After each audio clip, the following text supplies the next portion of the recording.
Okay, these got some people sometimes. Okay, number 21. We want to know where our f of x is equal to our g of x. Okay, so our f of x function is equal to our g of x right at this point at negative 3, 1. Okay, at the x of negative 3, so I. Number 22, we want to know where our f of x is greater than our g of x. So for what x is our outputs of f of x greater than the g of x? So if you do these right here, our f of x is right here, and notice that the output here is up at, like, they're equal here at 1, and then here this would be an output of 2 and 3 and 4. And g of x, for these numbers over here, they're equal at 1. Down here at 0, negative 1, negative 2. So my f of x is greater for these numbers over here. So from negative 3 all the way over to infinity is where this is going to be greater than that one, the outputs. So 22 is k from negative 3 to infinity. Number 23, we want to know where the f of x is less than the g of x.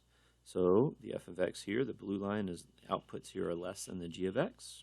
So these would be from negative 3 to negative infinity, or from negative infinity to negative 3. So b, negative infinity to negative 3. Also notice it's not including these because it doesn't say we're equal to. Now, we're going to go to the we're equal to part.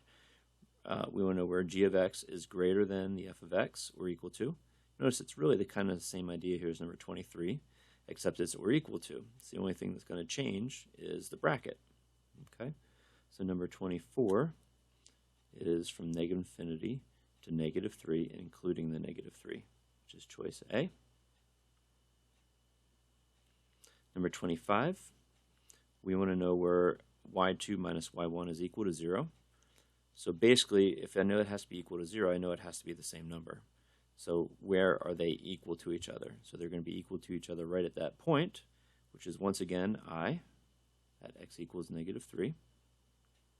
Number 26, where is our f of x less than 0? So here's our f of x. Right here, it's where my output is equal to 0. So where does the output less than 0? Not up there, but down here has an output that's less than 0. So from negative infinity to negative 5, I have an output that is less than 0. Letter M.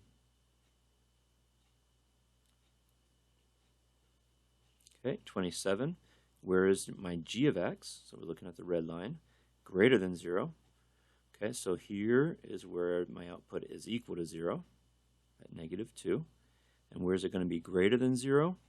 Okay, so here are my outputs greater than 0, so all these numbers here. So it goes from negative infinity up through negative 2, which is choice O. 28. Okay, where is y2 minus y1 less than 0? So less than 0 would be a negative number. So for it to be a negative number, this number has to be greater than this number. Or another way to look at it is, if I add this y1 to the other side, I'd have y2 is less than y1. So where is my y2, okay, which is the red one, less than the y1? So here's where they're equal. My y2 here is less than these. So from negative 2 through infinity. So once again, we have letter K. Okay, that's number 28. Next problem we have there, 29.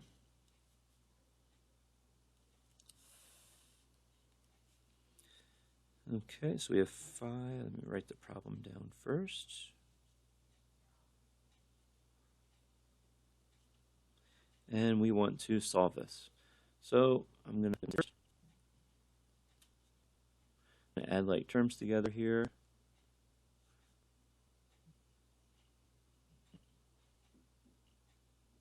And then I'm going to distribute through. I'm going to subtract the 3x over that way, it gives you 7x. I'm going to add the 5 over that way, it gives 6. That gives us 3.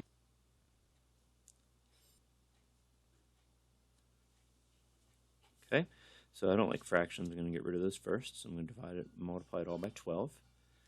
So if I multiply here, I have 12x over 4, and 12 over 4 is 3x.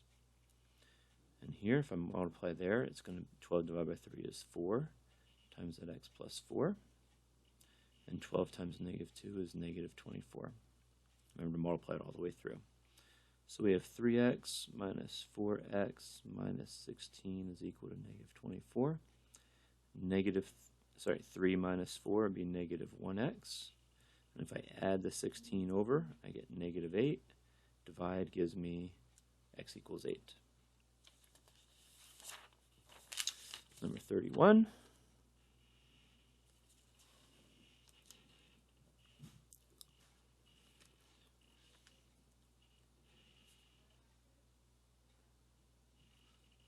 Okay, this is like a negative 1 right there that you distribute through. So you have negative 3x minus 4x minus 2 is equal to 3. Combine like terms, negative 7x. I'm going to add this over, equals 5. And divide gives me x equals negative 5/7. 32.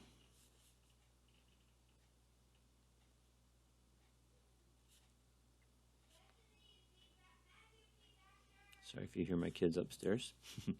Okay, add your like terms together, I get 2x plus 9.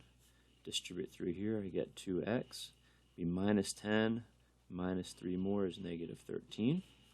Now notice when this happens here, our variables cancel, so I have 9 is equal to negative 13. Now notice 9 is never equal to negative 13. The variables cancel, I don't have any x to solve for. That is no solution to it. Okay, we'll see one later where we're going to have an infinite number of solutions. Okay, 33.5x plus 0.7.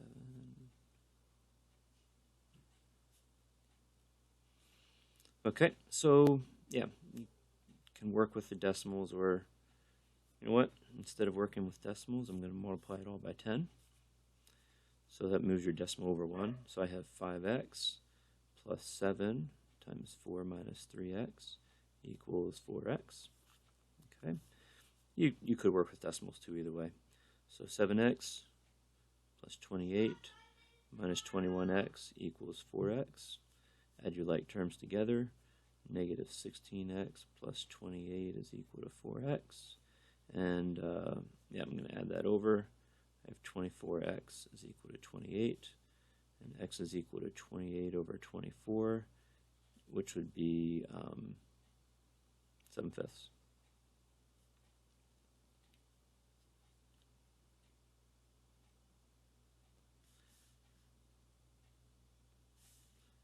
Hold on. Yeah, anyway, we might come back to that one. 34.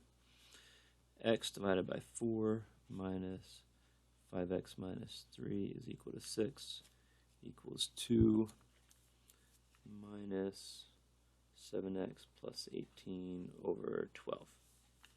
Okay, so once again, I'm going to multiply to get rid of stuff. I'm going to multiply it all by 12.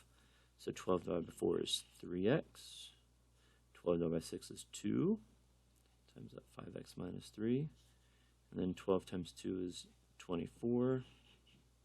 And then 12 over 12 cancels, so I'll just have the 7x minus plus 18. Now, be careful here, because that negative out front has to go to both of those. So I have 3x minus 10x plus 6 is equal to 24 minus 7x minus 18. So this would be negative 7x plus 6, adding like terms. Negative 7x plus 6. Notice this side is exactly equal to this side. For what x's can I plug in here to make that true?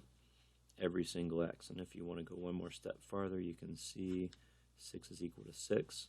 This is an example where all real numbers are a solution. So any number at all you can plug in here, and this side will equal this side. Okay, 35. Inequalities here. So yeah, I'm going to bring x over this way, so add the 2x over, and I'm going to add the 8 over, makes 9, divide. So it goes like this. If you want to write it in notation, it goes from negative infinity to 3, not including 3. Okay, number 36. 4x, sure guys, 4x minus 1 divided by 3. Okay, so to get rid of your fractions, I'm going to multiply by 15. So 15 over 3 is 5 times the 4x minus 1. 15 divided by 5 is 3, so 3 times the x. 15 times 1 is 15. Okay, multiply it through. 20x minus 5. And subtract the 3 over. And add the 5 over. And divide. If you would remember to always, when you multiply or divide by a negative number, which I'm not doing here now, we have to switch that sign. I'm dividing by 17, which is positive. So there we have our answer. Okay, if you wanted to put it as in interval notation, that would be your answer there. Okay. Let's see, we're going to go 37.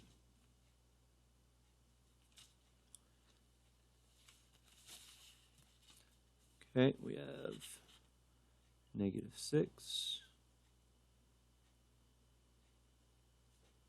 Okay, so now we got a compound inequality. We got two sides.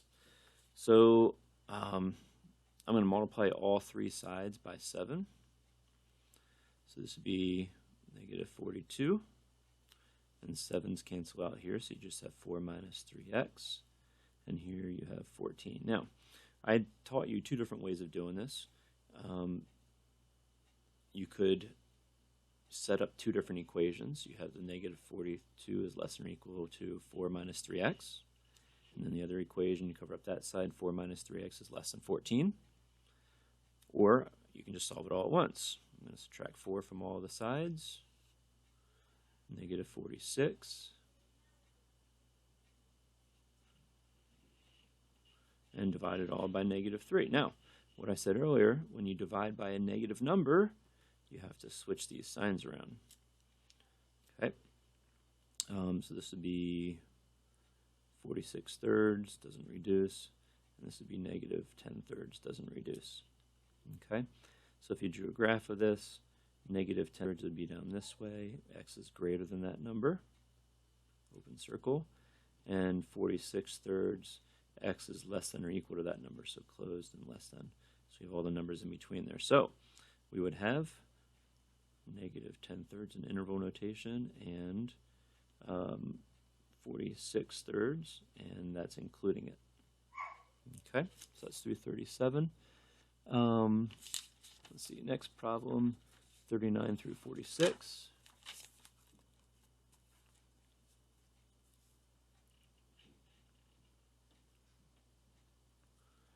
Okay, number 39. We want the cost function. Okay, so read it. A company produces high-definition DVDs for live concerts. The company places an ad in a trade newsletter. The ad costs $150. Each DVD costs $30 to produce, and they charge $37.50 per DVD. So our costs, so 39, our cost function, we'll call that C of X. Okay, it costs $30 for every CD.